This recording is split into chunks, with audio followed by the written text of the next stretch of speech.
held a media briefing on the developments in Sudan in Pretoria, South Africa. Sudan's ambassador to South Africa, Osman Abufatima Adam Mohammed, addressed journalists on the latest situation. Sudan's paramilitary rapid support forces has announced it has accepted a proposal from the United States and several Arab nations for a humanitarian ceasefire, expressing openness to further talks on ending hostilities in the country's prolonged conflict. Now, we are joined on the line by a Channel Africa reporter, Michael Mbewe, who attended the briefing. Michael, good afternoon, and thank you for joining us on Africa Update. Good afternoon, Lulu. Good afternoon to our listeners across the continent of Africa and beyond, Lulu. Now, Michael, what key message did Ambassador Osman Abufatima Adam Mohammed deliver regarding the latest in Sudan and the RSF's announcement and Sudan's position on the proposed ceasefire? Well, Lulu, we are coming live from the capital, Pretoria. This media briefing took place at the Court Classic Suite Hotel in Pretoria. Yes, it just concluded.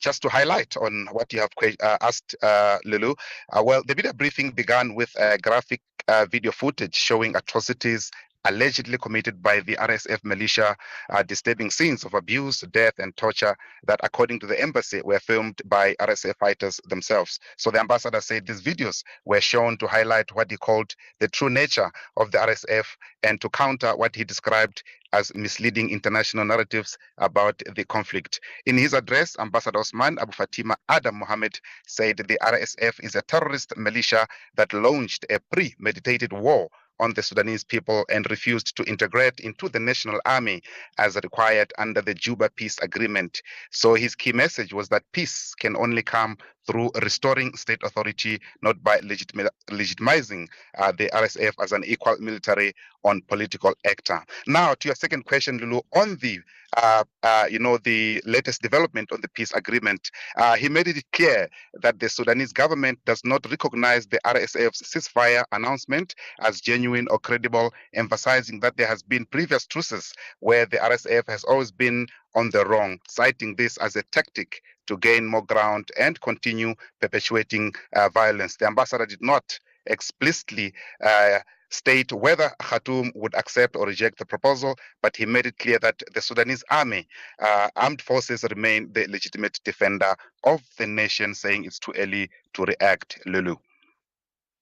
Now, what concerns or priorities did the ambassador highlight about the humanitarian situation in the country, particularly in areas like Darfur and Al-Fasher? Lulu, the ambassador devoted much of his speech to the devastating humanitarian situation in Al-Fasher and across Darfur. He accused the RSF of committing massacres, ethnic cleansing, and systematic sexual violence, calling the group's actions a deliberate campaign of terror and demographic change. He said more than 2,000 civilians have been killed and hundreds of thousands been trapped without access to food or medicine after a month of siege by RSF forces. He further alleged foreign involvement, particularly from the UEA, in supplying weapons, funding, and mercenaries to the RSF, claiming this support has prolonged the conflict and worsened the suffering of civilians. The ambassador closed his remarks with a plea for stronger international and African Union action to stop what he called crimes against humanity, to ensure justice for the victims in Darfur and beyond, Lulu. Clearly, the RSF would probably see highlights or even were probably watching this media briefing.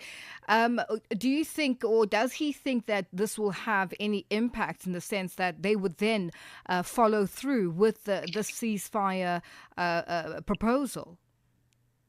Well, it came to a surprise because not quite often, the Embassy of Sudan does this. We were all, as a media fraternity, asking ourselves, and this comes before the announcement of this ceasefire is when we got that invitation.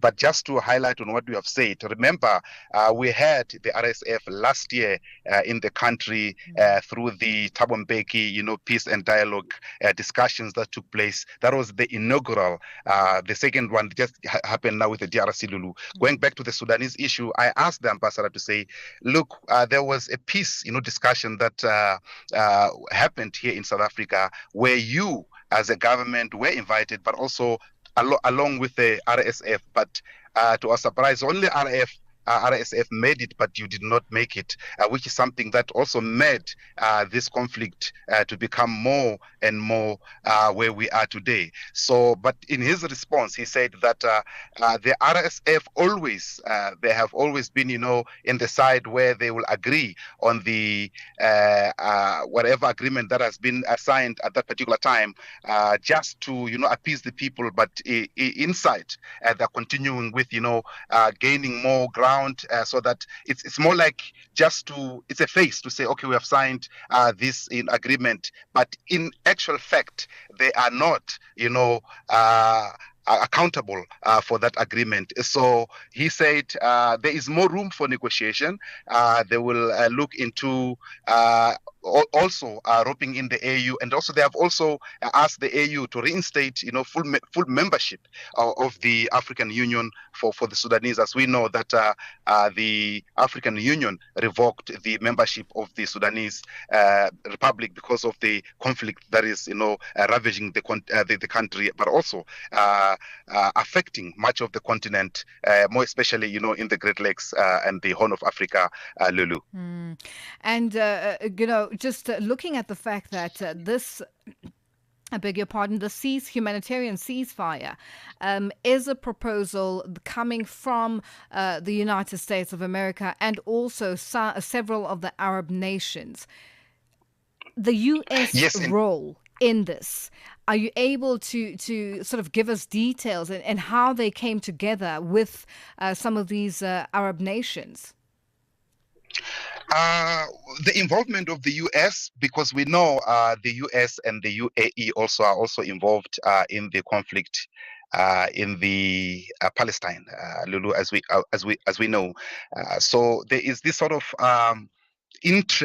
vested interest, that is according to the ambassador, where they are trying to divide the nation. So the UAE is supporting more of those Sudanese who look like more Arabic, like, in terms of the tribe, and then whereby now these are the people that are perpetrating violence to those who look, just like you and me, Lulu, as dark as we are, as black as we are, without any,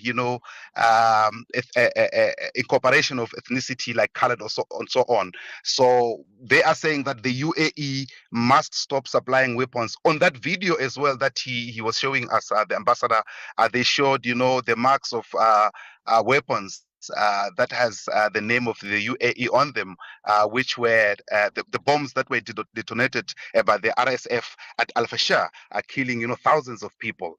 So the US, yes, is taking part, but more the blame is on the UAE, because the US has been involved on this for long, Lulu, and they have failed. South Africa also is part of it. The ambassador also thanking the President Cyril Ramaphosa for his courage and support to the people, of Sudan. In a nutshell, Lulu, it's a complex puzzle. The whole world is watching.